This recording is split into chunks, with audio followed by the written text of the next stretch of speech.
everyone, thank you so much for watching my video. Today I'm talking about lesson 4, which has to do with multiliteracy pedagogy and transnational identity. So Cope and Calantis opened by just describing how oftentimes schools have very rudimentary based rules. There's distinct right and wrong answers, especially when it comes to teaching language such as English.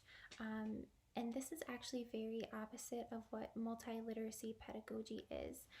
Multiliteracy pedagogy really encourages for active citizenship, for learners to really be agents in their own knowledge process, and being able to negotiate the differences between the diverse communities that they come from. I thought Cope and Calantis did a really great job of describing multiliteracy pedagogy and just the good that comes out of it. So I'm going to read a quote.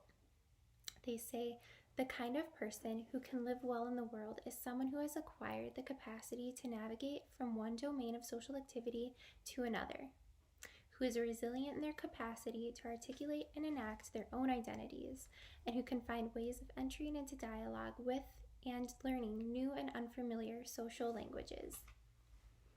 So there are really 4 main dimensions of multiliteracy pedagogy. And the first one is experiencing, and it's really about just real world patterns, actions, and subjective interests of students. The second dimension is conceptualizing, which is just taking knowledge that is based on finely tuned distinctions of concept and theory.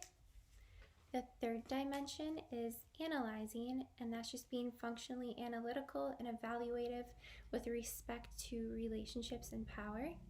And the fourth dimension is applying, which is really using knowledge and understanding and of real world situations and testing its validity. So Scarrett conducted a case study about a Mexican student, and her name is Vanessa. She is in 9th grade, and she came to the US when she was just 12 years old. But she does continue to go back to Mexico to visit her father during school vacations. In 2009, her family, her mom and her siblings did relocate back to Mexico, but Vanessa has hopes that she will come back for college. So Scarrett really traced the interconnections among multiple language and literacy shifts in Vanessa's transnational life. He discovered that Vanessa's multiliteracies in writing and dancing were attended by changes in language repertoires. An example of this is that in Vanessa's dance class in the US, she took hip hop, which she really enjoyed, and said that she wanted to bring that back to back to Mexico when she returns. So Bartlett and Clifton really ask a question. They ask if schools will continue to protect literacy in standard national language, which is English, or if they will begin to adopt more of a multiliteracy pedagogy, which allows them to build on the flexible and multimodal plurilingual literacy practices that characterize our world today. So personally, I don't really have experience with multiliteracy or transnationality, but my husband does. He's from North Africa.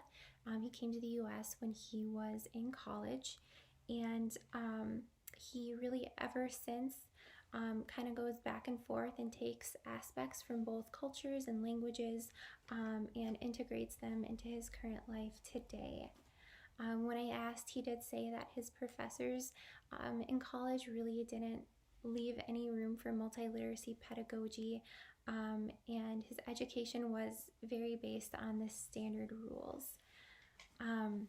So I do believe that we as educators need to begin adopting a multiliteracy pedagogy and just opening up our students to really express all of their language abilities and to really bring their cultural characteristics into the classroom. Thank you so much for watching.